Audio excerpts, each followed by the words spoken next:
की मला विषय संघर्ष निर्माण 7-7 असा दिलेला आहे. आणि तुम्ही सगळी तरुण मंडळी इथे आहात. आत्ताचा तरुण काय विचार करतो त्याच्याबद्दल मला कुतूहल होतं. ते कालपासून मी तुमचं बघतेय. म्हणूनच जे आंदोलन ज्याला आपण म्हणतो, जन आंदोलन असं आपण ज्याला म्हणतो, त्याच्या एका पार्श्वभूमीपासून आपण सुरुवात करूया. आणि ते अर्थातच आपल्या देशाचं स्वातंत्र्य आंदोलन असं हे आहे. आपल्या देशाचं स्वातंत्र्य आंदोलन विशेषतः मुख्य प्रवाही ज्याला म्हणता येईल, कारण खूप प्रकारांनी आंदोलनं झाली, खूप प्रकारच्या लढ्यांनी ह्या देशाला स्वातंत्र्य मिळवण्यात योगदान दिलेलं आहे. पण त्यातला जो मुख्य प्रवाह राहिला, जो मुख्यतः महात्मा गांधींच्या नेतृत्वाखाली जे चाललं, त्यामध्ये जन आंदोलन ते असणं हे जसं वैशिष्ट्य होतं, तसंच म्हणजे एका पातळीवर आपण इंग्रजांकडून स्वातंत्र्य मिळवत होतो. म्हणजे एका साम्राज्यवादी सत्तेकडून, साम्राज्य सत्तेकडून आपण एका स्वतंत्र भारताकडे असा एक प्रवास करतो. पण त्याच वेळी आपल्या देशाने आणखीन एक प्रवास केला. तो होता एका सामंती व्यवस्थेकडून, जी एक सावकारशाही होती, जी सरंजामशाही होती, ज्याच्यात वेगवेगळे राजे आणि संस्थानं होते आणि संस्थानिक होते, त्या सगळ्यांकडून तो जो प्रवास झाला होता, तो साम्राज्य सरंजामशाहीकडनं लोकशाहीकडे असा एक दुसरा प्रवास झालेला दिसतो. आणि तिसरा, ह्या संक्रमण काळामध्येच एक मोठा मूल्यात्मक प्रवास आपल्याला झालेला दिसतो, जो जातीच्या पातळीवर असेल, धर्मनिरपेक्षतेच्या पातळीवर असेल, स्त्री पुरुष समतेच्या पातळीवर असेल, तर हा प्रवास असा तिहेरी होता. साम्राज्यशाहीकडनं स्वातंत्र्याकडे, सरंजामशाहीकडनं लोकशाहीकडे, आणि एक मूल्यात्मक प्रवास होता समतेकडे जाणारा. आणि त्यामुळे खूप प्रवाह या स्वातंत्र्य लढ्यामध्ये मिळाले आणि ते मिळून एक मोठा पट जो तयार झाला, ते खरं म्हणजे आपलं स्वातंत्र्य, आपलं स्वतंत्र देश, आपल्या देशातली लोकशाही, आपल्या देशातलं संविधानावर आधारित असं आपलं चारित्र्य हे आहे. ह्यामध्ये आणखीन एक गोष्ट होती महत्त्वाची, म्हणजे गांधीजींची जी एक कार्यशैली होती ती आपल्याला सगळ्यांना जी माहिती आहे, की त्यांनी स्वातंत्र्याच्या एकूण सगळ्या लढ्याबरोबर लोकांना, म्हणजे बघा ना, आपल्या देशात बाई जी आता सगळं वर्णन केलं आणि आजही ती कुठे आहे याचंही तुम्ही सकाळीच प्रात्यक्षिक केलेलं आहे, पण तरीही ती पहिल्यांदाच उंबरठ्याबाहेर आली. आणि मी नेहमी म्हणते तसं की स्वातंत्र्य लढ्यामध्ये म्हणजे खरोखर जो पराक्रम बायकांनी केलेला आहे त्या काळामध्ये, ज्या पद्धतीने त्यांनी सगळ्या भिंती ओलांडल्या, जेलच्या सुद्धा भिंती ओलांडल्या, असा जो सगळा प्रवास आहे, ती बाई जेव्हा स्वातंत्र्य लढ्यासाठी उंबरठ्याच्या बाहेर येईल तेव्हा ती घरात तशीच राहील का? नाही राहणार. तिच्यात तो एक फरक झालेला असेल. आणि हा फरक सगळ्यामध्ये झाला. दलित जो म्हणजे अक्षरशः त्या आधीपर्यंत ती स्थिती होती ना की गळ्यात मडकं आणि कमरेला झाडू, हा दलित आपला हक्क मागायला पुढे येतो. हा एक संक्रमण आहे आपल्यात. आणि तसंच की एक म्हणजे इथला मुस्लिम समाज जो तोपर्यंतच्या काळामध्ये इथला सत्ताधारी वर्ग सुद्धा होता, पण त्या सगळ्या काळामध्ये वेगवेगळ्या घटनांमधून आपल्याला असं दिसतं की एक एकजूट, म्हणजे फाळणी हे खूप मोठा आघात आहे, त्यामुळे त्याला वेगळं पाहिलं पाहिजे. त्या तपशिलात आता आपण शिरूया नको, पण एक सगळी सरमिसळ जी समाजाची व्हायला हवी ती होण्याची प्रक्रिया त्यामध्ये घडली. आणि त्याचबरोबर एक गांधीजींच्या म्हणजे एक अहिंसेचा त्यांनी आता जो संदर्भ दिला की जन आंदोलनं ही हिंसक असूच शकत नाहीत असं खरं म्हणजे आहे. तुम्ही बघा, जर सामान्य लोकांना त्या जन आंदोलनात यायचं असेल तर त्याला हिंसेचा आधार कोण घेऊ शकतं? की 4 माणसाची बंदुका आणि इतर शस्त्र बाळगू शकतील असे लोक.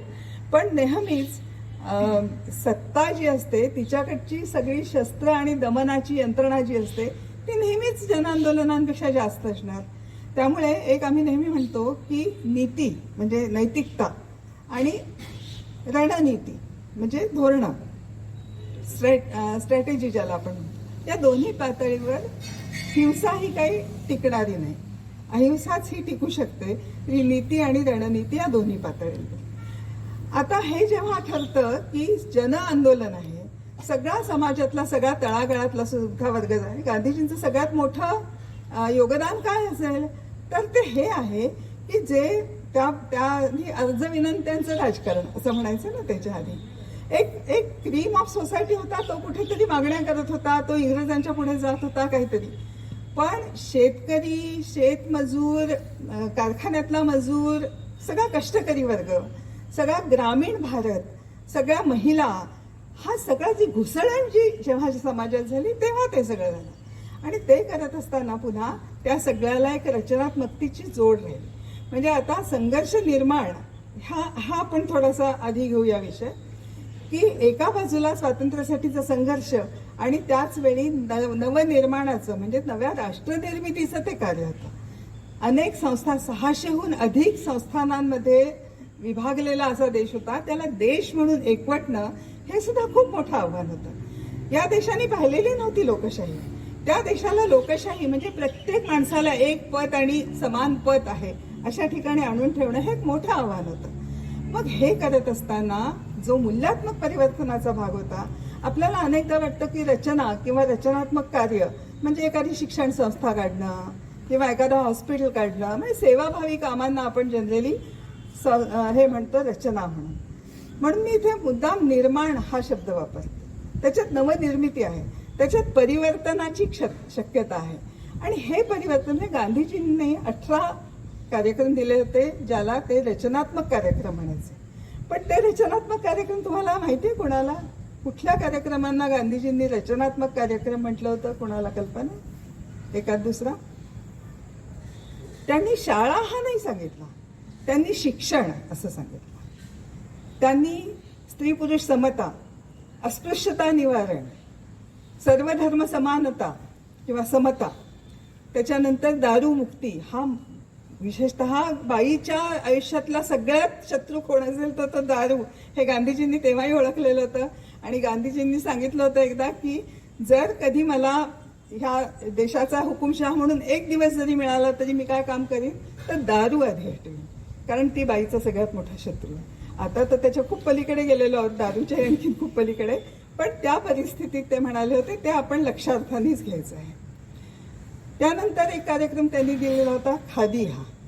आणि खादी हा सुद्धा एक रचनात्मक कार्यक्रम राहिला स्वातंत्र्याच्या लढ्यामध्ये. तो कार्यक्रम हा एक आर्थिक कार्यक्रम होता, एक सामाजिक कार्यक्रम होता आणि एक पर्यावरणीय पण कार्यक्रम होता. म्हणून मला तुम्हाला आवर्जून त्याच्याबद्दल एक थोडक्यात सांगावं असं वाटतं की गांधीजींनी खादीची व्याख्या काय केली असती. कारण काय आहे, आपल्यालाही आता ना ते खादीचे कपडे म्हणजे आपल्याला अशी शिसारी येते. कारण ज्या खादीच्या कपड्यांमध्ये आपण ज्या लोकांना पाहतो ते किती ढोंगी आज दिसतात हे आपल्याला माहीत असतात, हे माहीत असतं. पण गांधीजींनाही ती अभिप्रेत नव्हती आणि आज आमच्या अंगावर असलेली खादी सुद्धा ती नाही आहे, हे मी अगदी नम्रपणे पण ठामपणे सांगू शकते. पण गांधीजींना जी अपेक्षित होती त्यांनी एक छान व्याख्या केली होती खादीची. ते असं म्हणाले की शेतकऱ्याच्या, कारण इथली गरिबी ही विशेषतः ग्रामीण गरिबी ही शेतकऱ्याच्या अर्धवेळ बेरोजगारीचा परिणाम आहे हे त्यांना जाणवलेलं होतं. आणि ही अर्धवेळ तेव्हा काही कालवे आणि अमुक तमुक होतं असं नाही. जी शेती होती ती कोरडवाहू होती, एकच पिकं घेऊ शकत होते. त्यामुळे शेतकऱ्याच्या ह्या निर्वाहाचं काय करायचं हा एक मोठा प्रश्न होता. आणि तुम्हाला आठवत असेल तर दादाभाई नौरोजींनी जो सिद्धांत मांडलेला होता की सगळं जे इथलं रॉ मटेरियल आहे, इथला जो सगळा शेतमाल असेल आणि सगळ्या गोष्टी, या सगळ्या इंग्रज आपल्या देशात नेत होते, ज्याच्यात कापूस हे सगळ्यात मोठं होतं. आणि आपल्या देशातून कापड बनवून म्हणजे मँचेस्टरच्या गिरण्या त्यांच्यातून कापड बनवून इथे आणत होते आणि ते इथल्या लोकांना विकून पुन्हा लूट करत होते. हा तो सिद्धांत होता. आता गांधीजींनी ह्याच्यात काय पर्याय शोधला तर त्यांनी म्हणजे चरखा शोधण्यासाठी, तोपर्यंत तर चरखे पण अडगळीत गेलेले होते. खरं तर घरोघरी सूत कातलं जात होतं, पण तोपर्यंत चरखे पण अडगळीत गेले. ते गांधीजींनी शोधण्यासाठी बक्षीस लावलं, ते शोधून काढले, सूत कताईचं तंत्र शोधलं, घराघरात चरखे चालायला लागले. आणि पुन्हा त्या व्याख्येकडे मी येते. शेतकऱ्याच्या शेतात पिकणारा कापूस, त्याच्या घरात त्याच्या सगळ्या कुटुंबियांना मिळणारा वेळ आणि हा जे शेतकऱ्याला अर्धवेळ बेरोजगारीचा काळ आहे त्यात त्यांनी आपल्या हाताने कातणं, आपल्या घरात किंवा शेजारच्या विणकराकडे विणणं आणि स्वतः घालणं, हा त्यांनी खादीचा साधा सुटसुटीत केलेली ही व्याख्या होती. पण त्यांनी इतका चमत्कार केला की घराघरात चरखे फिरले, शेतकऱ्याच्या बेरोजगारीवर आणि आर्थिक सगळ्या व्यवस्थेवर मँचेस्टरच्या गिरण्यांवर परिणाम झाला. इतकी मोठी ताकद त्या खादीने निर्माण केली. खादी हे प्रतीक बनली स्वातंत्र्य लढ्याचं. चरखा चला चला के लेंगे स्वराज्य लेंगे असं गाणं त्यावेळी लोकांच्या तरुणांच्या ओठावर होतं. हसायचे काही लोक की चरखा चालवून कधी स्वातंत्र्य मिळतं का. पण स्वातंत्र्याचे विविध अर्थ जे त्यांना लागत होते ते असे होते की आपल्याला स्वातंत्र्य मिळवायचं म्हणजे तुम्हाला माहित असेल की भारत हा एक श्रीमंत देश होता पारतंत्र्यात जाण्यापूर्वी आणि ज्याची सगळी लूट केलेली होती. अशा देशाला पुन्हा उभं करायचं होतं आणि त्यामुळे ह्या सगळ्या प्रतीकांना फार मोठा अर्थ होता. हा फक्त प्रतिकात्मक अर्थ नव्हता, हा एक मूल्यात्मक होता, हा एक पर्याय देण्याचा भाग होता. आणि म्हणून मी एवढ्या तपशिलात तुम्हाला खादीबद्दल सांगितलं की हा एक रचनात्मक भाग होता आंदोलनाचा. आणि हे म्हणजे जे गांधीजींच्या आंदोलनांमध्ये म्हणजे पुन्हा आपल्याला माहिती आहे बघा, असहकारितेचं आंदोलन असो कुठलंही आंदोलन असो, गांधीजींचं एक मोठं आंदोलन दिसतं जेव्हा म्हणजे त्यांचं एक 30 किंवा जास्तही समजा 15 साली ते आले आणि 47 साली स्वातंत्र्य मिळालं. पण 30 वर्षाचा अपरेंटली जर काळ आपण पाहिला तर 4च मोठी आंदोलनं झालेली दिसतात. त्या प्रत्येक आंदोलनाच्या मधल्या काळात जवळजवळ 10 वर्षाचा काळ गेलेला दिसतो. आणि हा सगळा काळ हा पुढच्या आंदोलनाच्या तयारीसाठी गांधीजींनी वापरलेला दिसतो. आणि त्या आंदोलनाची तयारी ही रचनात्मक कार्यक्रमातून होत होती. आता मी जे सगळे सांगितले त्या तऱ्हेचे कार्यक्रम जे समाज परिवर्तनाचे कार्यक्रम होते. आणि त्याच आधारावर म्हणजे मला असं वाटतं की ही पार्श्वभूमी आत्ताच्या माझ्या विषयाची की आपला देश जो लोकशाही झाला डे 1ला, आपल्या देशात बाईला केवळ नव्हे तर ज्यांना म्हणजे एक चर्चा होती ना की जे फक्त सुशिक्षित आहेत, जे फक्त टॅक्स भरू शकतात किंवा तत्सम त्या लोकांनाच फक्त मताधिकार मिळावा अशी चर्चा होती. पण पहिल्या दिवसापासून आपल्या देशातल्या प्रत्येक नागरिकाला, तेव्हा 21 वर्षाचं वय होतं, त्याला प्रौढ मताधिकार मिळाला. हे आपल्या देशाच्या स्वातंत्र्याचं आणि लोकशाहीचं वैशिष्ट्य म्हणून आपण पाहायला पाहिजे. तर हा जो एक मोठा मूल्यात्मक भाग होता परिवर्तनाचा, हा आता मी स्वातंत्र्योत्तर काळातल्या आंदोलनांकडे जेव्हा पाहते, अगदी आपल्या जनआंदोलनांच्या राष्ट्रीय समन्वयासकट, तेव्हा मला नेहमी ही पार्श्वभूमी आपल्याला आहे असं जाणवत असतं. म्हणून मी तुमच्याशी इतक्या सविस्तरपणे मांडते. स्वातंत्र्यानंतर एक पुन्हा असं फेज होतं की एका अत्यंत गरीब आणि सगळ्या दृष्टीने खचलेल्या देशाला उभं करायचं होतं.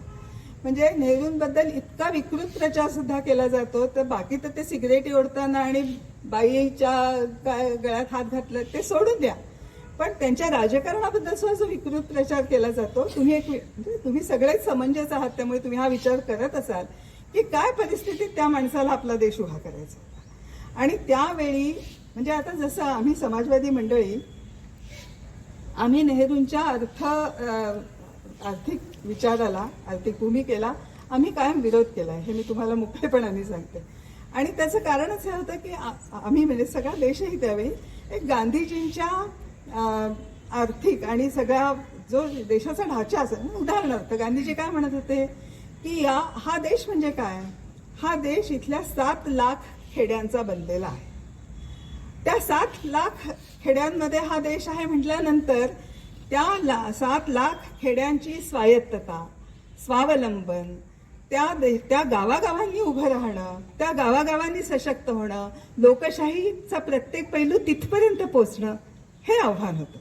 प्रत्यक्षात असं झालं, म्हणजे त्या पुन्हा चर्चेत नाही आता मी शिरणार, पण नेहरूंची काही कंपल्शन्स असतील, त्यामुळे असं झालं की त्यांनी एका मिश्र अर्थव्यवस्थेकडे, कारण भांडवलच नव्हतं देशात, मग जे भांडवलदार होते त्या काळातले, पुन्हा त्यांनी राष्ट्रीय चळवळीत भाग घेतलेले टाटासारखे लोक, बजाजांसारखे लोक, ही सगळी त्यावेळची जी भांडवलदार मंडळी होती, त्यांना त्यांनी, गोदरेज सारखे लोक, ह्या सगळ्या लोकांना त्यांनी आवाहन केलं की ह्या ह्याच्यात या आणि तुम्ही तुमचं भांडवल गुंतवा आणि आपल्याला देशाला ज्या गोष्टींची गरज आहे ते आपण पूर्ण करू. आता पुन्हा ह्याच्या योग्यतेच्यात आपण आता जाऊया नको, हे एका बाजूला झालं आणि एका तऱ्हेने आपला देश पुढे गेला. दुसऱ्या बाजूला एक मोठं आंदोलन म्हणजे जे खूप विस्तृतीत गेलं, पण मला स्वतःला स्वतंत्र भारतातलं सगळ्यात मोठं आंदोलन ते वाटतं, ते आहे भूदान आंदोलन. तुम्ही ऐकलं भूदान आंदोलनाचं नाव? कोण त्याचे अगुवाई कोणी केली होती? विनोबा भावे. आता विनोबा भावेंना सुद्धा आम्ही तुमच्यासारखं होतं. म्हणजे मी 18 वर्षाची होते जेव्हा आणीबाणी आली आणि त्यावेळी विनोबांनी त्या आणीबाणीला अनुशासन पर्व म्हटलं असा एक खोटा प्रचार केला गेला आणि त्याला आम्ही सगळी तरुण मंडळी बळी पडलो आणि विनोबांना सरकारी संत म्हणायला लागलो आणि त्यावेळी विनोबांना आम्ही व्हिलन ठरवलं. ही आमची फार मोठी चूक होती. पण विनोबांनी जे ऐतिहासिक काम केलेलं आहे ते त्यांनी केलेलं भूदान, म्हणजे बाकी खूप कामं विनोबांनी, ते एक जिनियस माणूस होते. पण ते त्याचबरोबर मातीत पाय गाडलेले असे शेतकरी होते, ग्रामीण होते. विनोबा असा माणूस होता की प्रत्येक गोष्ट सिद्ध झाल्याशिवाय ते स्वीकारायचे नाही. म्हणजे इतकं की खादीच्यासाठी सूत कातणाऱ्याला किती मजुरी द्यावी याच्यावर गांधीजींकडे लोक आले की नाही परवडत आहे. गांधीजींनी विनोबांना सांगितलं की मजुरी किती वाढवून द्यायला हवी त्याचा विचार करा. दुसरीकडे हेही होतं की गरीब लोकच घेणार म्हणजे खादीची किंमत फार वाढवायलाही नको आहे. म्हणून मग विनोबा ते म्हणले मला 6 महिने लागतील. ठीक आहे, 6 महिन्यांनी आले तेव्हा आधीच दुबळा पतला माणूस, तो अगदी कृश हाडं दिसायला लागली होती असा कृश झाला. तुम्ही असे का दिसताय? गांधीजींनी विचारलं. विनोबा म्हणाले की मला तुम्ही काम दिलं होतं की किती मजुरी दिली तर मला म्हणजे त्या माणसाला जगता येईल, तर तुम्ही जी मजुरी सुचवताय त्याच्यात मी जगून दाखवलं, पाहिलं 6 महिने आणि माझ्या लक्षात आलं की जगू शकत नाही म्हणून ही मजुरी इतकी केली पाहिजे. इतका तो माणूस सिद्धांतावर चालणारा होता. त्या माणसाने हे जाणलं की भारतातला गरिबीचा जो प्रश्न आहे तो विषम वाटपाचा आहे, संपत्तीच्या विषम वाटपाचा आहे. संपत्ती मुख्यत्वे करून त्या काळात जमिनीमध्ये होती. हजारो एकर जमिनी असलेला सरंजामदार वर्ग आणि दुसरीकडे भूमिहीन शेतमजूर ज्याला कुठलाही अधिकार नाही, ती खरी लढाई आहे हे विनोबांनी जाणलं. आणि त्यामुळे हे भूदान आंदोलन जे चाललं, विनोबा किती चालले, एखादा माणूस किती चालू शकतो पदयात्रा. तर राहुल गांधींनी केली पदयात्रा आणि खरोखर प्रामाणिकपणे चालले. विनोबा त्या काळात कुठे जिथे रस्ते नव्हते अशा ठिकाणी, कुठे काही कशाही स्थितीत चालले. 47,000 किलोमीटर तो माणूस चालला. आणि त्या 13 वर्षांच्या काळात त्या माणसांनी 47 लाख एकर, त्यांनी इमॅजिन 47 लाख एकर जमीन त्यांनी भूदानामध्ये मिळवली, जी मोठ्या प्रमाणावर भूमिहीनांमध्ये वाटली गेली. आणि पुन्हा जसं नेहरूंबद्दल तसंच विनोबांच्या भूदान आंदोलनाबद्दलही खूप विकृत प्रचार केला गेला. पण मी तुम्हाला सांगते की तो जो कायदा नंतर ह्याचा झाला, सिलिंगचा कायदा झाला, त्यावेळी 22 लाख एकर जमीन मिळाली. विनोबांनी त्याच्या दुप्पट जमीन त्यांच्या आंदोलनातून मिळवून दाखवली होती. जेव्हा काही कायदा नव्हता, काही नव्हतं, लोकांनी स्वेच्छेने दिली. आता प्रत्येक ठिकाणी होतं तसं उडदामाजी काळे गोरे असतात. काही ठिकाणी त्या जमिनी खराब निघाल्या, काही ठिकाणी त्याच्यात म्हणजे कुणाला चुकीच्या लोकांना मिळालं असेल वगैरे, तसं काहीतरी झळकवत त्याची बदनामी केली गेली. आपण इथे एवढंच मानूया की भूदान चळवळीने ह्या देशामधल्या आर्थिक विषमतेला शह देण्याचा, त्याच्यातून वाट काढण्याचा आणि आर्थिक समतेबरोबर तुम्हाला हे माहीत असेल कदाचित की विनोबांनी क्रायटेरिया जे लावलेले होतात त्याच्यात पहिली जमीन कुणाला मिळाली पाहिजे भूमिहीनांपैकी, तर पहिली दलिताला मिळाली पाहिजे. ज्या माणसाला कधीही अधिकार नव्हता त्या दलिताला मिळाली पाहिजे, हा विनोबांनी आग्रह धरला आणि तो पूर्ण केला. त्यामुळे मला असं वाटतं की जन आंदोलनामधला, आणि हे आंदोलन मला आणखीन अशासाठी महत्त्वाचं वाटतं की एका पातळीवर पुन्हा ह्याच्यात परिवर्तनाची ती शक्यता आहे. आणि विनोबा हे समन्वयवादी होते, ते संघर्षवादी नव्हते. पुन्हा संघर्ष आणि समन्वय ह्या 2 गोष्टी आहेत ना. पण तो संघर्ष जो इथल्या सगळ्या व्यवस्थेशी होता, इथल्या सगळ्या सरंजामी तरीही राहिलेल्या अशा व्यवस्थेसाठी होता. पण त्याचवेळी त्याच्यात रचनेचं केवढं मोठं पोटेन्शियल होतं ना, की एक जमीन तुम्हाला तुकडा मिळाला की तुमचं आयुष्य बदलून जातं आणि तुम्ही त्या जमिनीवर काम करून स्वावलंबी होऊ शकता.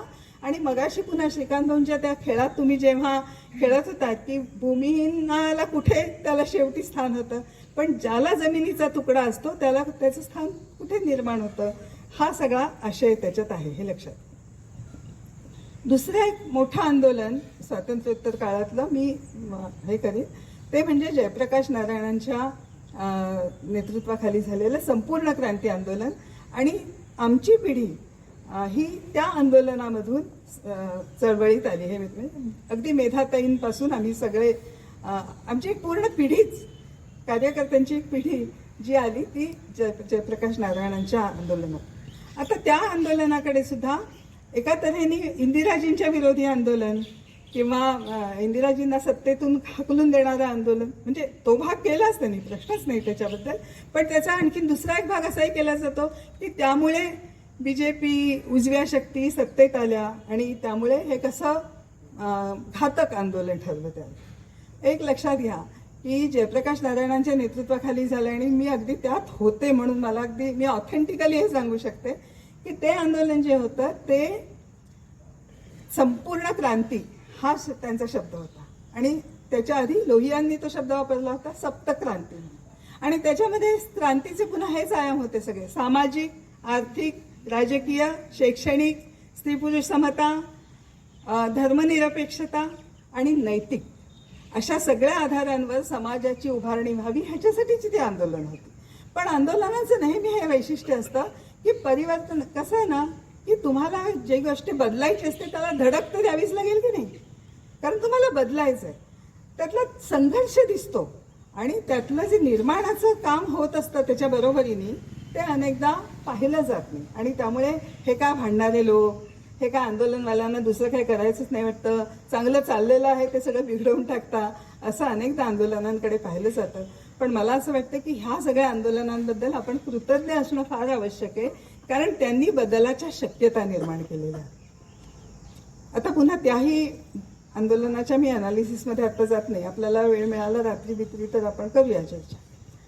पण ह्या पार्श्वभूमीवर आत्ता ज्या NAPMच्या आपण शिबिरात बसलेलो आहोत आणि NAPM सारखी आंदोलनं जी सुरू झाली त्या आंदोलनांकडे आपण वळूया. आणि मला आठवतं तो काळ की 77मध्ये सत्तांतर झालं, 1977मध्ये. 79मध्ये पुन्हा ते जनता सरकार पडलं आणि इंदिराजी पुन्हा आल्या.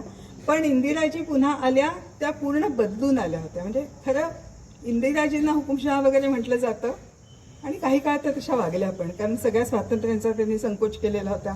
आम्ही तर त्यांच्या विरोधातच लढलो, त्यामुळे हो ते आमचं हुकुमशाही विरोधीच आंदोलन होतं. पण आज ज्या हुकुमशाहीला आम्ही विरोध करतो असं आम्ही म्हणतो त्या हुकुमशाहीपेक्षा ही हुकुमशाही वेगळी होती, हे आपल्याला स्पष्ट केलं पाहिजे. आणि त्याचं सगळ्यात महत्त्वाचं कारण हे आहे की इथे हिंदुत्व म्हणजे राष्ट्रीयता, इथे हिंदू धर्माच्या आधारावर राष्ट्र निर्माण करणं हा एक अजेंडा. इंदिराजींचा तसा अजेंडा नव्हता. त्यांना लोकशाही सेक्युलर भारत हवा होता. आणि तुम्हाला आठवत असेल तर तसे कायदे सुद्धा अनेक झाले ते इंदिराजींच्याच काळात झालेले. त्यामुळे त्यांची काही मी भलामण करणार नाही, पण हा फरक लक्षात घेतला पाहिजे.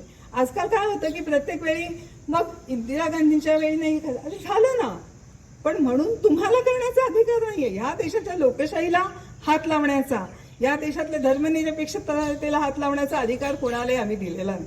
आम्ही म्हणजे हम भारत के लोक यांनी, हे आपल्याला सतत म्हणणं आवश्यक आहे. तर मुद्दा असा होता की त्या सगळ्या काळात मला असं ती चित्र दिसतं की 1980चं दशक आपण म्हणूया. त्या काळात बघा स्वातंत्र्य मिळून 25 वर्ष झालेली आहेत, एक स्थिरावलेलं आहे.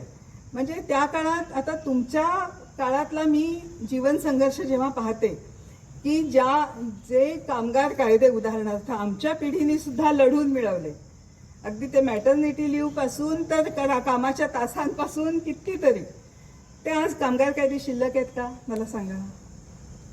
आज कामगार कायदे 44 कामगार कायदे बदललेले आहेत आणि 4 संहिता ठेवलेल्या आहेत आणि ज्याच्यानी त्यामुळे तुम्ही रात्रंदिवस काम करा, तुम्हाला कसलंही संरक्षण नाही, या परिस्थितीत तुम्ही तरुण आज आहात. आमच्या काळामध्ये असं झालेलं होतं की एक वेलफेअर स्टेट ज्याला म्हणतात, कल्याणकारी शासन यंत्रणा, की ह्या देशातल्या लोकशाहीत सगळ्या लोकांना एक स्वस्थ जीवन मिळेल ह्याची जबाबदारी सरकारची. त्यामुळे सार्वजनिक क्षेत्र मोठं होतं, म्हणजे सरकारी नोकऱ्या आणि यांचं क्षेत्र. दुसरं की आरोग्य, शिक्षण, रोजगार, अन्न सुरक्षा, हे सगळे ज्या गरजा होत्या मूलभूत, या सगळ्या सरकारने आपल्या जबाबदाऱ्या मानलेल्या होत्या. आणि त्यामुळे इथली लोकशाही एक सुस्थापित झालेली अशी स्थिती होती, ही 80च्या दशकातली स्थिती आहे. त्यानंतर आलं ते जागतिकीकरणाचं प्रकार.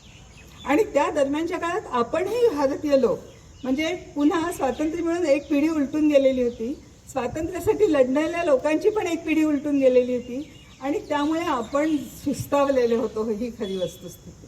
म्हणजे आपण काय केलं की चला एकदा मत टाकलं किंवा नाही पण टाकलं तरी कुणीतरी निवडून येतं, राज्य करतं, आपण मजेत राहायचं. पण त्यामुळे असं झालं की जे काय विकास म्हणून चाललेलं होतं, जे काय प्रगती म्हणून चाललेलं होतं, ते सगळं आपण त्या सरकारच्या हातात देऊन टाकलं आणि इथेच खरी गोची झालेली.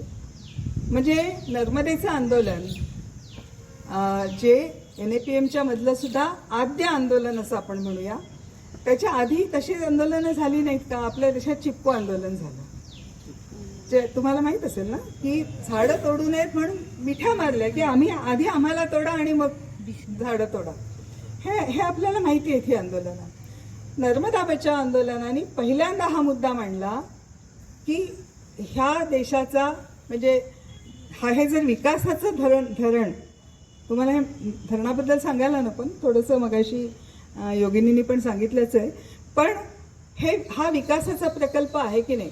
त्याच्या आधी धरणं बांधली जात होती, आणखीन काही गोष्टी विकासाच्या केल्या जात होत्या, तेथे विस्थापन होत होतं आणि त्या विस्थापितांचं पुनर्वसन झालं पाहिजे अशी एक चळवळ होती. आणि ती आपल्या महाराष्ट्रात तर तुम्हाला माहिती असेलच कदाचित की बाबा आढावांच्या नेतृत्वाखाली ती झाली. आणि महाराष्ट्र हा पहिलं राज्य आहे ज्यांनी पुनर्वसनाचा कायदा ज्या राज्यात आला, ते महाराष्ट्र हे पहिलं राज्य आहे. पण तरीसुद्धा पुनर्वसन हा एकमेव मुद्दा नाही. नंबर 1 हे आहे की पुनर्वसन सुद्धा, ज्याला आपण पुनर्वसन म्हणतो ते खरोखरी पुनर्वसन असतं का, पुनर्वसन खरोखरी होतं का, हा जसा एक भाग होता, तसाच दुसरा भाग असा होता की खरोखर ही जे विकासाचा प्रकल्प म्हणून तुम्ही सांगता आहात तो खरोखरी विकासाचा आहे का. आणि म्हणून मी एक पुन्हा नर्मदा बचाव आंदोलनाचं उदाहरण घेऊन मांडेन की त्यांनी कशाला विरोध केला. तर पहिला आहे की इथे धरण बांधलं जाणार, इथले हजारो शेतकरी ज्याच्यामध्ये मोठ्या संख्येने आदिवासी आहेत, ज्यांना शिक्षणाचा गंध नाही, त्यांच्या गावापर्यंत जाणारे रस्ते नाही, तिथे रेशन दुकान नाही, तिथे पोस्ट ऑफिस नाही, तिथे कुठल्याही नागरी सुविधा नाही, अशा ठिकाणी त्या लोकांना तुम्ही उखळून कुठेतरी फेकणार आणि तिथली वीज, तिथलं पाणी जे काय तिथनं मिळेल ते कुणाला मिळणार. तर ते कुठेतरी दिल्ली मुंबईत, म्हणजे आम्ही दिल्ली मुंबई म्हणायचो, प्रत्यक्षात ते जिथे कुठे जाणार असेल तिथे त्या शहरांमध्ये आणि उच्चभ्रू वर्गासाठी ते जाणार. त्यामुळे कुणाचा विकास आणि कुणाचा बळी देऊ हा प्रश्न पहिला नर्मदा बचाव आंदोलनाने उपस्थित केला. दुसरा, मग आता विकास चाहिए विनाश नाही असं आम्ही म्हटलं आणि हा विकास कसा असावा ह्याची एक डेफिनेशन केली. आणि म्हणून जेव्हा नर्मदा बचाव आंदोलनाने धरणाला विरोध केला, तुम्ही हे लक्षात घ्या, फक्त पुनर्वसनाची मागणी नर्मदा बचाव आंदोलनाने केली नाही. धरणाला विरोध का करावा लागला, तर त्याच्यामुळे आर्थिक, सामाजिक, सांस्कृतिक आणि पर्यावरणीय चारही विषयांवर जी हानी होणार होती तिची भरपाई होण्यासारखी नव्हती. आणि आज 30 वर्षानंतर हे सिद्ध झालेलं आहे. म्हणजे आज नर्मदा बचाव आंदोलन, पुन्हा लोक असंही विचारतात, धरण तर झालं, मग तुमच्या आंदोलनाने काय केलं किंवा अजून आंदोलन काय करताय, असा प्रश्न आम्हाला विचारला जातो. तर आम्ही फार अभिमानाने हे सांगतो आणि हे तुम्ही पण सांगा की नर्मदा बचाव आंदोलन म्हणजे ज्यांनी धरणाला विरोध केला पण तरी पुनर्वसनाची पण लढाई लढली आणि त्यामुळे जगभरात 15,000 कुटुंबांना जमिनीला जमीन देऊन पुनर्वसन हा जगभरातला उच्चांक आहे. जगभरात इतकं मोठं जमिनीला जमीन देऊन पुनर्वसन कुठेही झालं. त्याच्या पलीकडे 245 गावं, महाराष्ट्र, मध्य प्रदेश आणि गुजरात धरून 245 गावं ही बुडीतात गेली. त्या प्रत्येक गावाचं पुनर्वसन गावठाणांसकट झालेलं आहे. ते भले निमाड असो, महाराष्ट्र असो, मध्य प्रदेश किंवा गुजरात, कुठेही हे केलेलं आहे. पण ह्याच्या पलीकडे जाऊन जे आणखीन दावे सरकार करत होतं ते इतके खोटे ठरलेले आहेत, ते आता आपल्याला दिसतंय. पहिला तर होता की पाणी कच्छ सौराष्ट्र, आणि त्या मुद्द्यावर आम्हाला नर्मदा बचाव आंदोलनाला नेहमी व्हिलन ठरवलं. तर मी सांगत होते ते हे की कच्छ सौराष्ट्र, त्यांनी काय हे केलं की कच्छ सौराष्ट्र हा सगळा जो गुजरातमधला भाग आहे, तुम्हाला माहित असेल की दुष्काळी भाग म्हणून, किंवा तिथे पाऊसच पडत नाही असा भाग आहे, त्या कच्छ सौराष्ट्राला पाणी जाण्यापासून तुम्ही वंचित ठेवता आहात असं नर्मदा बचाव आंदोलनाला म्हटलं गेलं. मुळात नर्मदेचं पाणी जे जाणार होतं ते 9.2 आणि 2.6 म्हणजे एकूण 10-11% पलीकडे जे 100% पाणी जर धरलं त्यातल्या 10-11% पाणीच कच्छ सौराष्ट्राला टेक्निकली सुद्धा जाणार होतं. पण त्यानंतर सुद्धा ना तिथे कॅनॉल्स झाले, मुख्य कालवा झाला आणि त्याच्यानंतर अनेक गोष्टी न झाल्यामुळे टेक्निकली तुम्ही नकाशावर काही काढून दाखवू शकता, विज्ञानाने काही करू शकता, पण प्रत्यक्षात कच्छ सौराष्ट्राला पाणी गेलं नाही. आणि कुठे गेलं? आजच्या रोजी ते अदानी, अंबानी, कोका कोला ह्यांना गेलेलं आहे. म्हणजे आम्ही जे म्हणत होतो की शेवटी कच्छ सौराष्ट्र हा दुष्काळी आणि पाण्याने वंचितच राहिला. आणि उलट तुम्ही कधी गेलात कच्छ सौराष्ट्रामध्ये किंवा राजस्थानच्या अगदी ज्याला मरुभूमी म्हटलं जातं, एक खूप सुंदर पुस्तक आहे, तुम्ही कधीतरी वाचा. अनुपम मिश्रा हे आता गेले, पण त्यांनी राजस्थानच्या पाण्याबद्दल त्यांनी आज भी खरे है तालाब आणि राजस्थान की रजत बुंदे या नावाची 2 पुस्तकं आहेत. त्या राज्यांमध्ये पडणारा जो पावसाचा थेंब आहे तो प्रत्येक थेंब झेलून त्याचा समुचित वापर करून ते राज्य किती तुम्हाला राजस्थान हे आपल्याला रंगांसाठी माहिती आहे ना, इतके सुंदर रंग, इतकी सुंदर संस्कृती, इतकी सुंदर अन्न संस्कृती, असं राजस्थान आहे. कच्छमध्ये अत्यंत सुंदर कशिदाकाम होतं, अशासाठी अत्यंत कलाकारीसाठी प्रसिद्ध आहे. तिथे जेव्हा तुमचं नर्मदेचं पाणी गेलेलं नव्हतं त्यावेळी तिथली एक स्वायत्त यंत्रणा होती पाण्याची, आणि ती बर्बाद करून नर्मदेचं पाणी तिथे नेण्याचा खटाटोप केला, जे प्रत्यक्षात गेलं नाही आणि गेलं ते अदानी अंबानीकडे. त्याहून मोठी हानी अशी झाली की, आणि जे आंदोलन म्हणजे हे मगाशीही जेव्हा माहितीच्या अधिकाराबद्दल बोलत होते तेव्हा मला ते दिवस सारखे आठवत होते, जेव्हा 90च्या दशकामध्ये आम्ही प्रयत्न करत होतो एक कागद सरकारकडून मिळवण्याचा, आणि त्यावेळी एक कागद मिळत नव्हता कारण माहितीचा अधिकारच नव्हता. पण माहितीचा अधिकार नसल्याच्या काळात तुम्हाला एक मला सांगायला, आणि म्हणून मी ह्या दोघांना आता इथे बसवून घेतलं आणि आता युवराज पण आलेला आहे. नर्मदा बचाव आंदोलनातली पहिली जी फळी होती 80च्या दशकातली, म्हणजे मी त्या आंदोलनाशी 88 सालापासून जोडलेली आहे, तर ती सगळी फळी तुमच्या वयाची होती. नव्याने इंजिनियर झालेले 6 जण IIT मधले इंजिनियर्स नर्मदा बचाव आंदोलनाचे पूर्णवेळ कार्य करत होते, ज्यांना लाखो रुपयाची नोकरी मिळाली असती, ती सोडून नर्मदा बचाव आंदोलनात आले. आणि त्या 20, 25, 30तल्या तरुणांनी जे सगळे आकडे किंवा जे सगळे त्या सरकारी दावे खोडून काढण्याची सगळी जे अभ्यास केले ते आजही कुणी खोडून काढू शकलेलं नाही. त्या 30मधल्या 25मधल्या तरुणांनी त्यावेळी केलेलं आहे काम. तर मुद्दा असा होता की त्यांनी त्यावेळी सांगितलं होतं की समुद्र, कारण फक्त 80 किलोमीटर आहे समुद्र पुढे, समुद्र आत येण्याची प्रक्रिया होईल हे त्यांनी त्यावेळी सांगितलेलं होतं. पण त्यावेळी सरकार म्हणत होतं त्याला तर किती दिवस लागतील. आता 30 वर्षात काय स्थिती आहे तुम्ही मला सांगते. आता समुद्र आत आल्यामुळे जेवढं विस्थापन नर्मदेच्या धरणामुळे झालं त्याच्याहून जास्त विस्थापन आज त्या समुद्र आत आल्यामुळे, जमीन खारवटल्यामुळे सगळ्या शेतीचं आणि सगळ्या गोष्टींचं नुकसान झालेलं आहे. कारण पाणी जेव्हा आत येतं तेव्हा फक्त काही तेवढ्या रेघेत येत नाही नदीच्या, ते सबंध जमिनीत पसरतं आणि ते सगळ्या सखल जमिनीतल्या जमिनी आता खारवटलेल्या आहेत आणि त्या पिकवण्याजोग्य राहिलेला नाही. सगळ्यात वाईट म्हणजे नर्मदा, जिचं नावच बघा ना, नर्म देणारी, हो ना, नरम, जी अतिशय नरम अशी हे आहे पाणी देणारी त्या नर्मदा नदीचा प्रवाह जो अखंडित होता, जो कधीही अटला नव्हता, दुथडी भरून वाहत होती नर्मदा, ती अशा धरणांमध्ये अडवून ठेवल्यामुळे आज नर्मदा नदी कोरडी पडलेली आहे ठिकठिकाणी, जी आता चालत ओलांडता येते अशी स्थिती निर्माण झाली. त्यामुळे सगळी बर्बादी ह्या धरणांनी केलेली आहे. मुद्दा असा आहे की त्यामुळे आंदोलनं करावी लागतात, त्यामुळे चिकाटीने करत राहावी लागतात, त्यामुळे म्हणजे लढेंगे जीतेंगे असा नारा आहे, पण जीतने तक लढना पडता है हे करावं लागतं आपल्याला. हे एका बाजूला आहे. त्यातला रचनात्मक भाग आपण थोडासा पाहूया की पहिला तर त्यामुळे एवढं सगळं होऊन ते शांतीपूर्ण राहिलं, पूर्ण अहिंसकाने. दुसरी त्याची निर्णय प्रक्रिया. मला आठवतात ते दिवस की जेव्हा खरंच रस्ते नव्हते, वाटा नव्हत्या, अशा दिवसांमध्ये मेधाताईंसोबत जेव्हा केव्हा मी पहिल्यांदा आदिवासी गावांमध्ये गेले ते दिवस आठवतात. रात्र ते मिठी, मला तर भाषा यायची नाही, ह्या सगळे लोक अस्खलित बोलायला लागले, पण मला अजून पावरी बिलाली समजते पण बोलता येत नाही.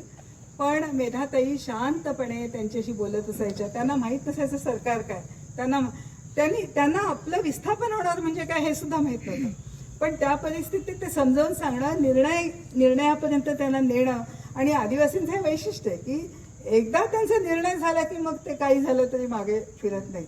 हे वैशिष्ट्य मी नर्मदा बचाव आंदोलनात अगदी खूप पाहिलेलं आहे आणि त्यामुळे निर्धाराने मग तिथे उभं राहणं. त्यामुळे पुन्हा अहिंसक आंदोलनातलं म्हणजे गांधीजींनी फार सुंदर त्याचं वर्णन केलेलं आहे की हिंसेची लढाई आणि अहिंसेची लढाई याच्यात काय फरक असतो. तर हिंसेच्या लढाईत मारण्याची प्रेरणा असते दुसऱ्या माणसाला आणि अहिंसेच्या लढाईत स्वतः मरण्याची तयारी ठेवून पण समोरच्या माणसाला बदलण्याची प्रेरणा असते. तर ही जी प्रेरणा आहे ही नर्मदा बचाव आंदोलनामध्ये आम्ही ठिकठिकाणी पाहिली आणि अनुभवली. जेव्हा डुबेंगे पर हटेंगे नाही म्हणत गळ्यापर्यंतच्या पाण्यात, तुम्ही तो फोटो कदाचित मेधाताई, कमळूजीजी, देवरामबाई यांचा पाहिला असेल, गळ्यापर्यंतच्या पाण्यात जेव्हा उभे राहतात लोक निर्धाराने, छोटी मुलं, आमचा सियाराम पाडवी म्हणून आता मोठा झालेला कार्यकर्ता, आता आजार झालाय तो, पण तेव्हा 10 वर्षाचं मूल होता, त्याच्या नेतृत्वाखाली जेव्हा जीवनशाळेतली मुलं 7, 8, 10 वर्षांची म्हणतात की ताईने तिथे नारा दिलाय ना, डुबेंगे पर हटेंगे नाही, आम्ही शाळेतनं हटणार नाही, आणि शाळेतनं न हटता बसून राहिलेली ती मुलं आहेत, हे आंदोलन असतं अहिंसक आंदोलन.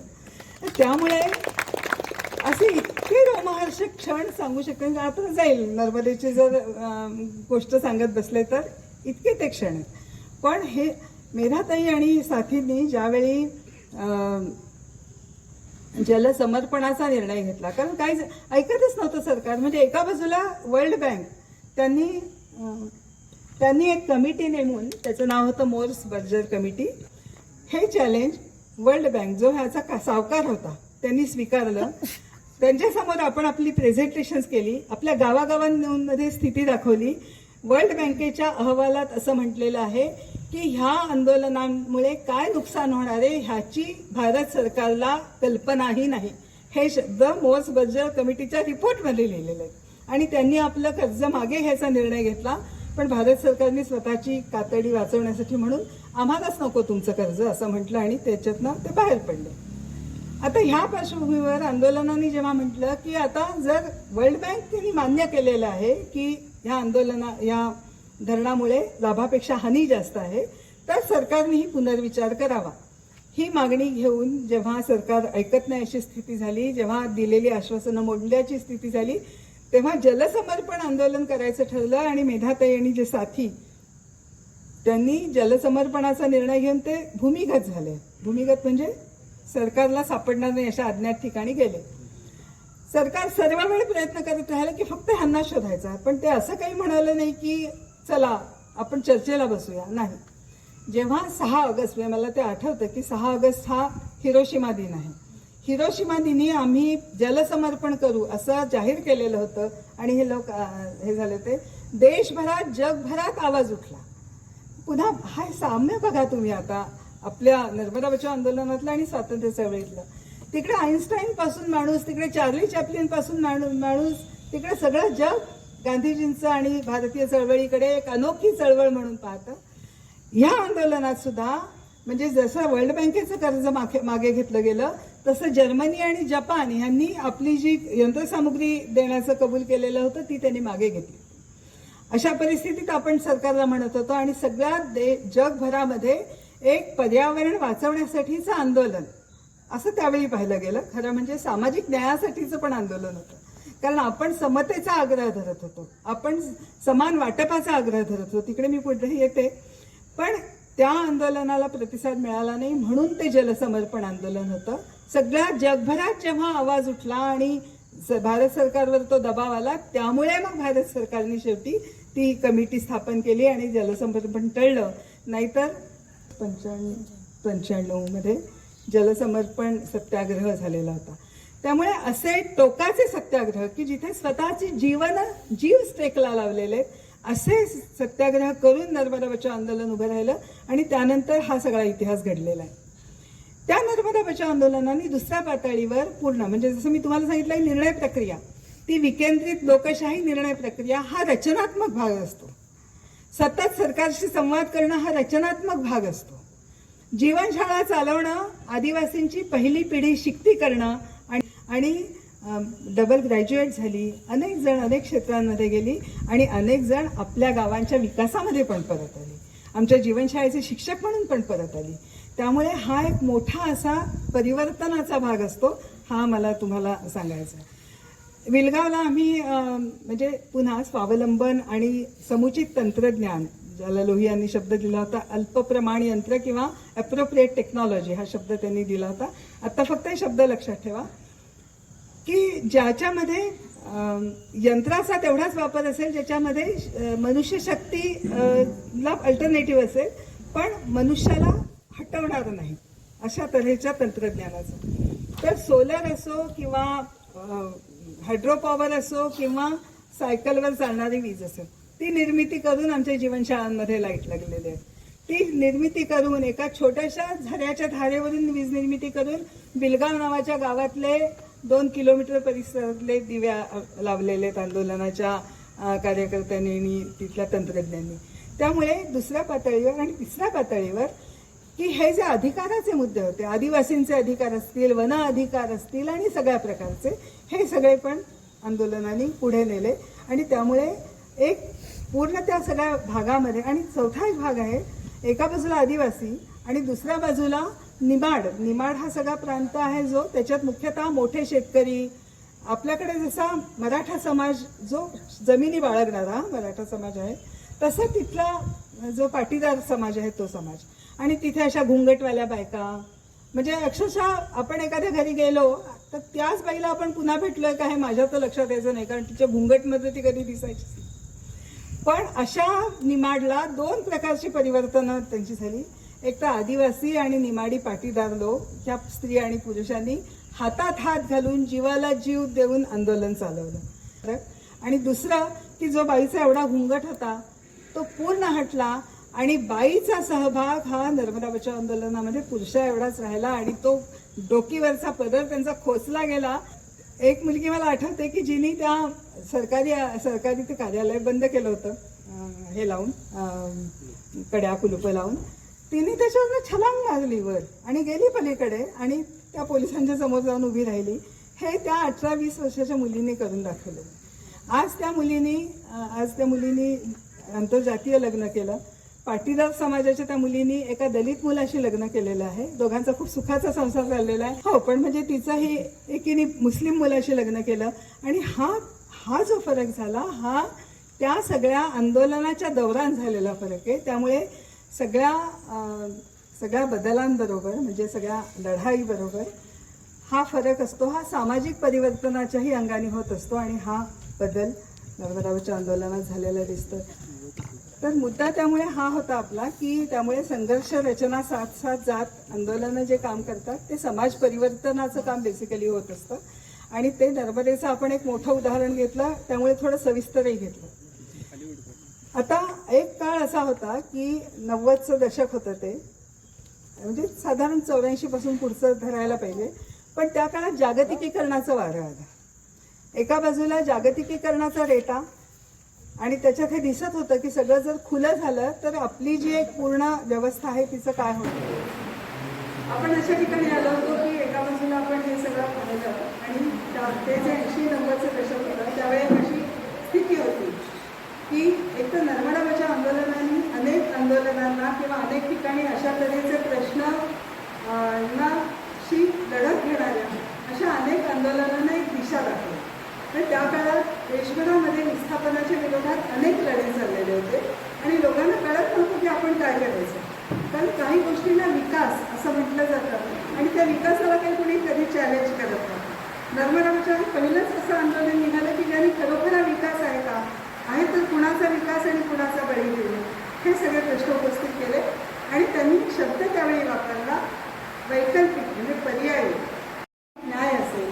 आणि नर्मदा बचाव आंदोलनाने आणखीन एक सगळ्यात महत्त्वाचा मुद्दा उपस्थित केला, तो म्हणजे की जी नैसर्गिक संसाधनं आहेत त्यांच्यावर पहिला अधिकार कोणाचा. आता बघा, अधिकार, हक्क आणि कब्जा ह्याच्यात फरक आहे. तो आता खूप सविस्तर आपल्याला बोलण्याला वेळ नाही आहे.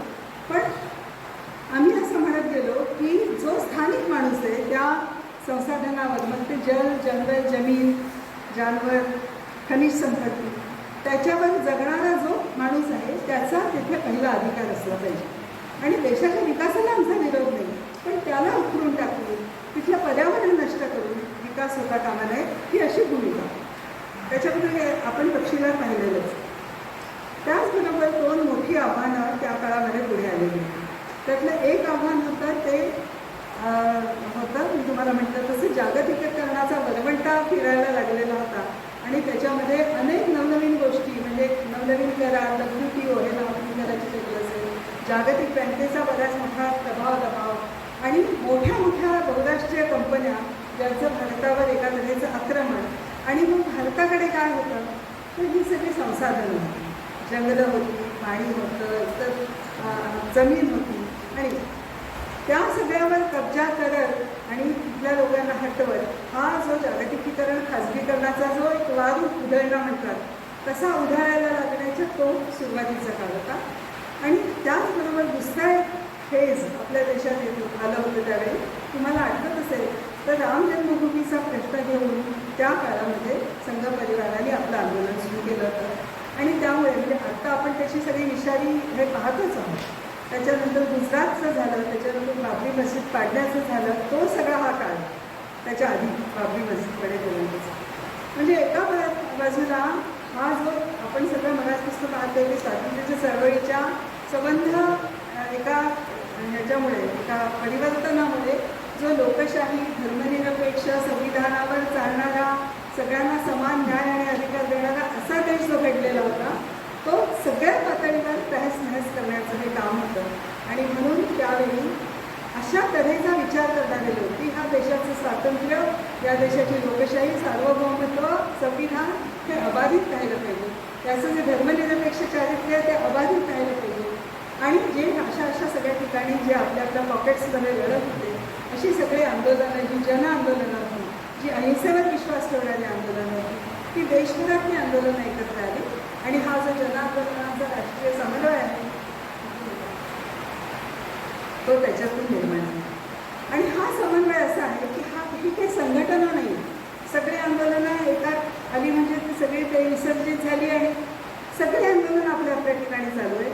सगळ्या आंदोलनांचे आपले आपले इश्यूज आहेत आणि ते आपल्या आपल्या निर्णय प्रक्रिया आहेत, आपल्या आपल्या आंदोलनांच्या ज्या काही स्टाईल्स आहेत त्या आहेत आणि ती सगळी ह्या सगळ्या मुद्द्यांवर हे 3 मुद्दे जागतिकीकरणाचा विरोध, धर्मनिरपेक्षतेची साथ किंवा सांप्रदायिक विद्वेषाला विरोध आणि तिसरं पर्यायी विकास नीती जी समतेवर, न्यायावर, पर्यावरण स्नेही अशा विकासावर आधारित असेल अशी विकास नीती हे आपलं थीम राहिलेलं आहे आणि अहिंसक मार्ग हे आपलं वैशिष्ट्य आहे.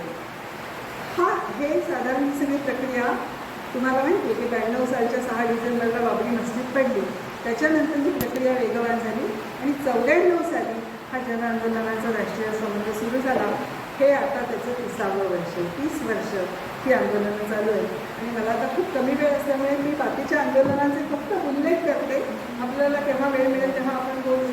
पण पहिलं आंदोलन जे लढलं जनआंदोलनाच्या राष्ट्रीय समन्वयाच्या नेतृत्वाखाली आणि मोठा सहभाग आहे कारण त्या आंदोलनात पुन्हा अनेक प्रवाह आलेले होते, त्याचा एक मोठा प्रवाह जनआंदोलनाचा राष्ट्रीय समन्वय होता ते होतं एनरॉन विरोधी आंदोलन जे आपण जिंकलो. त्याच्यात हे सगळे मुद्दे होते, विस्थापनाचे होते, पर्यावरणीय होते आणि आतपट्ट्याचा व्यवहार करून देशाच्या संसाधनांची विक्री किंवा लूट करणारे होते, सगळे मुद्दे होते. एनरॉनचं आंदोलन हा आपला पहिला विजय होता. दुसरं आंदोलन होतं प्लाचीवाडाचं, कोका कोला फॅक्टरीच्या बॉटलिंग प्लांट विरोध होण्याचं. 1 दिवसात 30 लाख लिटर पाणी खेचलं जात होतं जमिनीच्या पोटात आणि त्या सगळ्या परिसरामध्ये जमीन नष्ट होत होती, त्या सगळ्या गावाच्या पूर्ण पर्यावरणावर परिणाम झालेला होता. तिथे लोकांनी सत्याग्रही आंदोलन केलं आणि ती लढाई पण आपण जिंकली. प्लाचीवाडाचा बॉटलिंग प्लांट बंद झाला. त्यानंतर त्यावेळी डंकेल ड्राफ्ट म्हणून एक आलेला होता, मी तुम्हाला मगाशी ते शब्द वापरले बघा, WTO, जागतिक बँक ह्या सगळ्या ज्या संस्था होत्या तर डंकेल ड्राफ्ट या नावाने एक डॉक्युमेंट येत होतं ज्याच्यात आपल्याला हे दिसत होतं की ह्याच्यामुळे आपण देशाची स्वायत्तता घालवणार आहोत. त्या डंकेल ड्राफ्टला विरोध हे जनआंदोलनाच्या राष्ट्रीय समन्वयाने एकजुटीने केलेलं तिसरं आंदोलन होतं आणि त्याच्यानंतर अनेक आंदोलनांची मालिका झाली. कॉस्को विरोधातलं आंदोलन असेल, वेदांता विरोधी आंदोलन असेल, देशभरात अनेक आंदोलनं झाली. त्या अनेक आंदोलनांमध्ये मला खूप अभिमानाने हे सांगा सांगावंसं वाटतं की जी हे लढेंगे जितेंगे हा जो नारा आहे ना, लढलो तिथे तिथे आपण जिंकलो आहोत, हे त्या आंदोलनाचं आपल्या पलीकडे.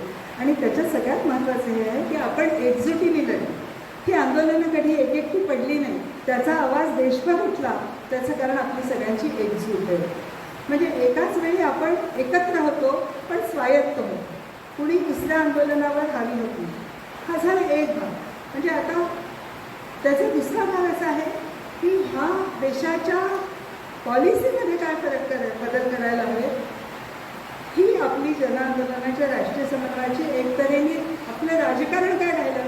निवडणुकीच्या राजकारणात सहभागी क्वचित व्हावं लागलं, पण अन्यथा झालं नाही. पण ह्या देशाची धोरणं काय असावी विकासाची, ह्याच्यावर मात्र आपण आंदोलनं करायला पाहिजे. आणि परिणामी मी तुम्हाला पुन्हा काही कायदे सांगते फक्त, जी जनआंदोलनांच्या रेट्यामुळे मिळालेले आहेत. एक तर मगाशी आता राईट टू इन्फॉर्मेशन ज्याच्याबद्दल योगिनी बोललेली, हा कायदा जनआंदोलनाच्या रेट्याने झालेला कायदा आहे. आणि तुम्ही अगळागळा हे नाव ऐकले नसेल, कशी खूप उल्लेख केला. पण राजस्थानात बेसिकली ते सगळं आंदोलन सुरू झालं आणि आपल्या देशाला राईट टू इन्फॉर्मेशन कायदा मिळतो, वन अधिकार कायदा असतो. त्याच्यानंतर आत्ता अलीकडे झालेला 2-3च नावं घेते, पण त्याच्यात भूसंपादन कायदा असतो की ज्याच्यामध्ये आपण हस्तक्षेप केला आणि आपण ते कायदे बनवायला भाग पाडलं सरकारला. हा पॉलिसींवर आपण केलेला एक परिणाम किंवा एक ठसा आपला उमटवलेला, हा आपला दुसरा मला सांगा. तिसरं, ह्या देशामध्ये जी काही जनआंदोलनं न्यायासाठी झाली त्या आंदोलनामध्ये आपला सहभाग.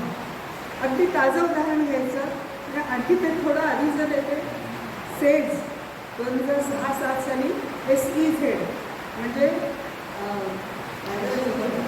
स्पेशल इकॉनॉमिक झोन या नावाने पुन्हा सगळी संसाधनं नियंत्रित करणारा असं एक प्रक्रिया झाली. त्या जिथे जिथे आपण लढलो तिथे तिथे आपण जिंकलो. त्याचं एक उदाहरण हे प्रसाद मी लढवलेलं म्हणून त्याला खरं आता इथे बस म्हटलेलं होतं. पुण्याजवळ कारला नावाचं गाव आहे, तिथला आहे. आता महाराष्ट्राचा आपला राज्य समन्वयक आहे तसं. आणि तिथे महिंद्रा कंपनीचा सेल झाला होता, ज्याच्यातनं 9 गावांच्या जमिनी जात होत्या. तसाच्या नेतृत्वाखाली ती लढाई लढली गेली आणि आपण तिथे जिंकलो. महिंद्राचा सेस रद्द झाला. पण त्याप्रमाणे महिंद्राचा 9 गावांचा सेल असेल किंवा 45 गावांचा 14,000 हेक्टर जमिनीवरचा अंबानीचा महामुंबई सेल असेल रायगड जिल्ह्यामध्ये, या सगळ्या बलाढ्य शक्तीविरुद्ध, सेल्सच्या विरुद्ध, कॉरिडॉर्सच्या विरुद्ध आपली जनआंदोलन लढली, एकत्रित लढली. आणि आता सेल्स हा शब्द आपल्या समोर कुठे येत नाही. सेल्स किंवा इंडस्ट्रियल कॉरिडॉर हे शब्द आता विस्मृतीत गेलेले, कारण ह्यांना इतका जबरदस्त विरोध झाला की ते प्रकल्प सगळीकडे सरकारनं मागे घेतले. त्याची ताजी उदाहरणं आणखी सांगायला हवी.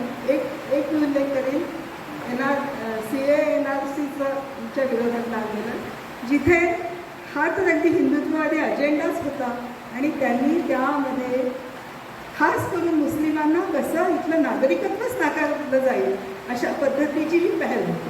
म्हणजे आधी तर खूप बांगलादेशी आणि अनेक हे खोटे प्रचार करून त्यांनी एक वातावरण भासवलंच होतं. पण इथल्या प्रत्येक मुसलमानाला, ज्याच्या पिढ्यानपिढ्या इथे गेलेल्या आहे, त्याला ही दहशत बसावी की आपल्याला इथलं नागरिकत्व आपलं जाईल की काय, अशा तऱ्हेचं वातावरण तयार केलं. पण तुम्हाला माहिती आहे की सगळ्या देशभरात शाहीनबाग झाले आणि सगळ्या देशभरात विशेषतः बायका पुढे आल्या आणि त्यांनी NRCचं नाव निदान गेली 5 वर्ष सरकारनं कोरोनाच्या नंतर काढलं नाही, मधनं पिल्लू निघतं, पण त्यांची ती हिंमत नाही ही जनआंदोलनाची ताकद. दुसरा उदाहरण देईन शेतकरी आंदोलनाचं, ते पण रिसेंट आंदोलन झालेलं आहे. की शेतकरी आंदोलनामध्ये त्या वेशीवर जेव्हा आपण बसलेलो होतो दिल्लीच्या, त्यामध्ये एक टेंट हा जनआंदोलनाच्या राष्ट्रीय समन्वयाचा होता. 13 महिने आपण तिथे जे बसलो, शहादत दिली गेली, त्या सगळ्यामध्ये जनआंदोलनाचे राष्ट्रीय समन्वय सक्रिय राहिला. तर युवराज जो आलेला तो ते बसला नाही का ते मला माहिती नाही, पण तो आता आपला राष्ट्रीय समन्वयक आहे NIPLचा. आणि तो तिथे दिल्लीच्या त्या किसान आंदोलनामध्ये त्यांनी तो टेंट सांभाळला आणि देशभरातले लोक येत राहिले आणि त्याच्यामध्ये सहभाग घेत राहिले. तर त्यामुळे तिसरा जो भाग आहे आपल्या कॉन्ट्रीब्युशनचा, तो असा आहे की जी काही सामाजिक न्यायाची, जी काही अन्यायाविरोधातली आंदोलनं पर्यावरणासाठी असो किंवा अन्य कुठल्याही कारणासाठी असो जी देशभर चाललेले आहेत त्याच्यामध्ये जनआंदोलनाचं राष्ट्रीय समन्वयाचं योगदान आहे. आणि हे मी तुम्हाला इतकं सविस्तरपणे अशासाठी सांगितलं की हा प्रश्न तुमच्या मनात उभा राहील. हा जनआंदोलनाचा समन्वय. आणखी थोडा वेळ घेऊन मी जी 2 आंदोलनं ज्याच्यात आमचा विशेषतः सहभाग राहिला त्याचाही बद्दल उल्लेख करून सांगते. आणि ती पुन्हा आपण जिंकलेली आंदोलन आहे. एक कदाचित तुम्हाला नाव माहीत असेल, लवासा विरोधक आंदोलन. जे नर्मदेचे मी मुद्दे सांगितले ते सगळे मुद्दे लवासा. त्या सार्वजनिक हेतूसाठी ते वरसगावचं धरण बांधलं गेलेलं, ते दिलं कंपनीला. त्या कंपनीला पर्यटन स्थळ निर्माण करण्यासाठी दिलं.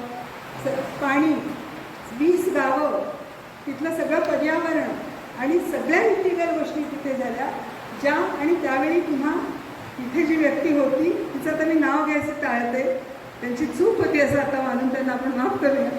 पण ती जी व्यक्ती होती ती सरकारात अतिशय बलाढ्य अशी होती. त्यांच्या विरोधात आपण लढा दिला आणि लवासा प्रकल्प थांबला.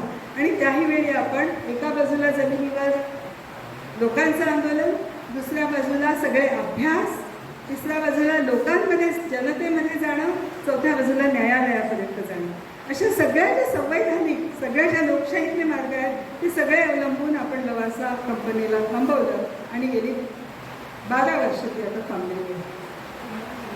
त्यावेळचे अधिकारी आम्हाला असं म्हणाले की आता तुमच्या ह्याच्यामुळे अशी गोष्ट झालेली आहे की आता पुन्हा अशा तऱ्हेचा कायद्यांची मोडतोड करून, नियमभंग करून, इतका भ्रष्टाचार करून पुन्हा कुठलं असं प्रोजेक्ट होईल असं मला वाटत नाही, असं त्यावेळेचा एक मोठा अधिकारी म्हणाले.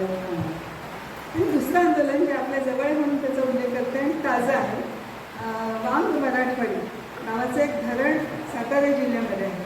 तिथे देशातल्या पहिली लढाई ती अशी झाली की जिथे पुनर्वसन कुठेतरी फेकत होते दुष्काळी भागात, त्या दुष्काळी भागात जगता येणार नाही असं लक्षात आलं. लोकांनी विस्थापन नाकारलं. लोकांनी सांगितलं आमच्या जमिनीवरच आम्हाला पुनर्वसन करून द्या. आणि त्या धरणाच्या जलाशयाच्या म्हणजे खाली गाव होती ती फक्त उचलून अशी वर आणली गेली. आणि आपलं विस्थापन न होता, आपलं पर्यावरण आणि परिसर सोडावा न लागता जमिनीच्या बदल्यात फक्त आमचं नेहमी हा आग्रह असतो की जमिनीच्या बदल्यात जमीनच पाहिजे. पण आमच्या हे लक्षात आलं की सरकारकडे जमीन द्यायला नाही आहे. आम्ही आपल्या लोकांना ही अट घातली की तुम्ही जमिनीच घ्या, पैसे मिळतील तरी, दुसऱ्या कशात घालवू नका पैसे. आणि पैसे घेऊन पण गावठाण कुठल्या तिथे गेल्यामुळे विस्थापन टळलं. आणि पुन्हा मी तुम्हाला म्हटलं तसं की आंदोलनाची जी कार्यपद्धती असते त्याच्या ओघात ज्या सामाजिक बदल होतात, परिवर्तन होतात, त्याचं एक छोटंसं उदाहरण मी असं सांगेन की तिथे सुद्धा नर्मदेसारखी स्थिती होती की बायका मिटिंगला यायच्या नाही. आम्ही काय सुरू केलं की बायका मिटिंगला येऊन बसल्याशिवाय मिटिंगच सुरू करायची. प्रत्येक सरकारी बोलणी किंवा कुठल्या धरणा आंदोलनामध्ये महिलांचा सहभाग निम्मा राहील असं पाहिलं. आणि शेवटी जेव्हा जमिनी मिळाल्या, जमिनींचे पैसे मिळाले पण जमिनी घेण्याची वेळ आली. आणि जेव्हा गावठाणात घर झालं तेव्हा प्रत्येक जमिनीवर आणि प्रत्येक घरावर नवऱ्याबरोबर बाईचं नाव लागलं. हा एक मोठा बदल की जिथे बाई मिटिंगला सुद्धा यायला तयार नव्हती तिथे एवढा मोठा बदल झाला. मला असं वाटतं की हे थोडक्यात तुम्हाला सांगितलं आहे. बाकी प्रश्नोत्तरं वगैरे आपण काही असतील ते नंतर करूया. माझं तुम्हाला आवाहन असं राहील की ह्या सगळ्या आंदोलनांमधल्या आंदोलन जशी योगिनी इथे आहे ती त्या आंदोलनाची पूर्ण वेळ कार्यकर्ती. आणि तिने पहिल्यांदा तुम्हाला सांगितलं की तिच्या वयाच्या 20मध्ये ती आली. पण तिने ते तुम्हाला हे नाही सांगितलं की तेव्हा BA झाली होतीस का, ग्रॅज्युएट झाली होतीस, ग्रॅज्युएट झाली नव्हती झाली. तर ग्रॅज्युएट पण नव्हता तिथे आली आणि आज ती LLM झालेली.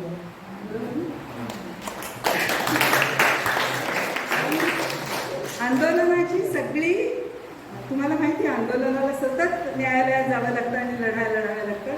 ते इंडिव्हिज्युअल्सच्या पण असतात आणि याच्या पण असतात.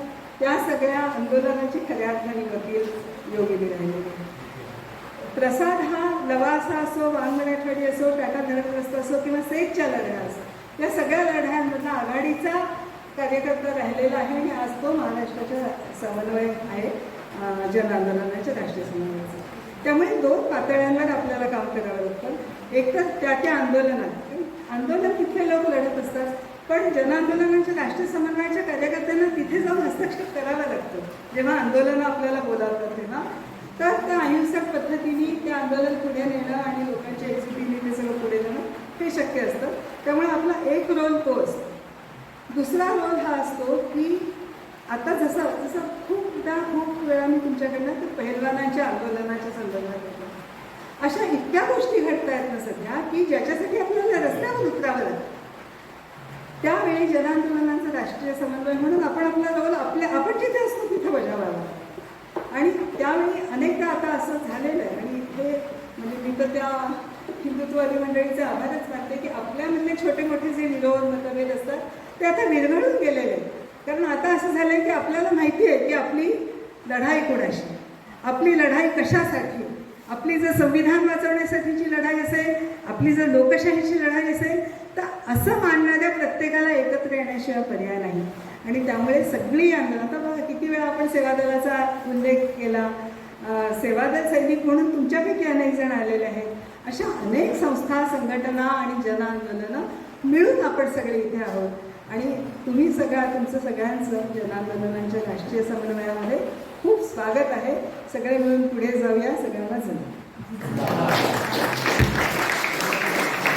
मुद्दे जोडतो. सुनीताईंनी आता बऱ्याचशा आंदोलनांचा उल्लेख केला, पण एक खूप महत्त्वपूर्ण की ज्याच्यामध्ये आपल्या घराचा अधिकार जो असतो त्या अधिकारावरती मुंबईमध्ये खूप मोठं आपलं आंदोलन वर्षानुवर्ष सुरू आहे, घर बचाव घर बनाव आंदोलन. आणि त्या माध्यमातून आता जी विस्थापना आपण बघतोय तर देशभरातले विस्थापित झालेले रोजगारासाठी परत मुंबईमध्ये जातात आणि त्या ठिकाणी ज्यावेळेला त्यांना घरं नसतात त्यावेळेला कुठेतरी छोटीशी झोपडी बांधून त्या ठिकाणी राहतात आणि मग परत त्यांच्यावरती शासनाकडून आणि बिल्डर लोकांची हातमिळवणी करून कशा प्रकारे अत्याचार होतो. तर ते सगळे संघर्ष खूप मोठे आपल्याला आत्ता ते सगळे समजून घ्यायला वेळ नाही आहे. पण आपण तोही समजून घेऊया की आपल्या घराचा अधिकार पण आपल्याला कसा मिळवता आला पाहिजे.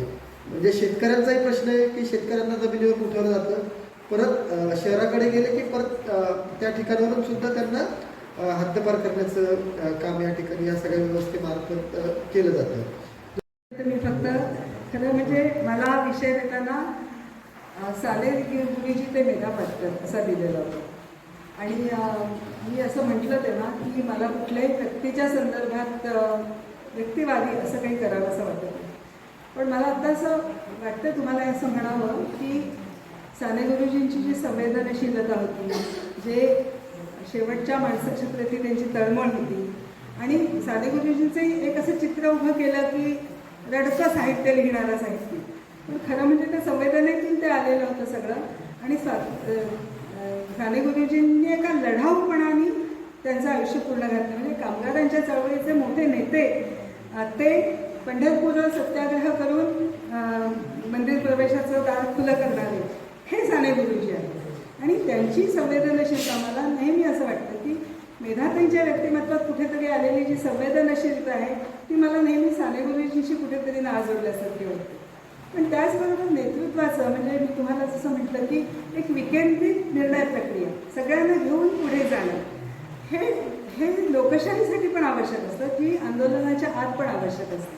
तर नर्मदा बचाव आंदोलन असो किंवा NAPM असो किंवा म्हणजे अनेकदा आता जसं वांग मराठवाडी किंवा लवासाच्या लढाईत समजा मी राहिलेली असेल तिथे दिसणारी व्यक्ती, पण मेधाताईंचं संपूर्ण एक नेतृत्व शैली असेल किंवा त्यांचं पूर्ण पाठबळ, त्यांची सगळी तपश्चर्या, ही नैतिक त्यांची एक ताकद ही सुद्धा त्या आंदोलनाच्या मागे सतत उभी राहिली आहे. त्यामुळे मला नेहमी असं वाटतं, म्हणजे एक साधं तुम्हाला उदाहरण देते की कोरोनाच्या काळामध्ये सगळे आपण घराघरांमध्ये होतो आणि लोक चालत होते रस्त्यांमध्ये.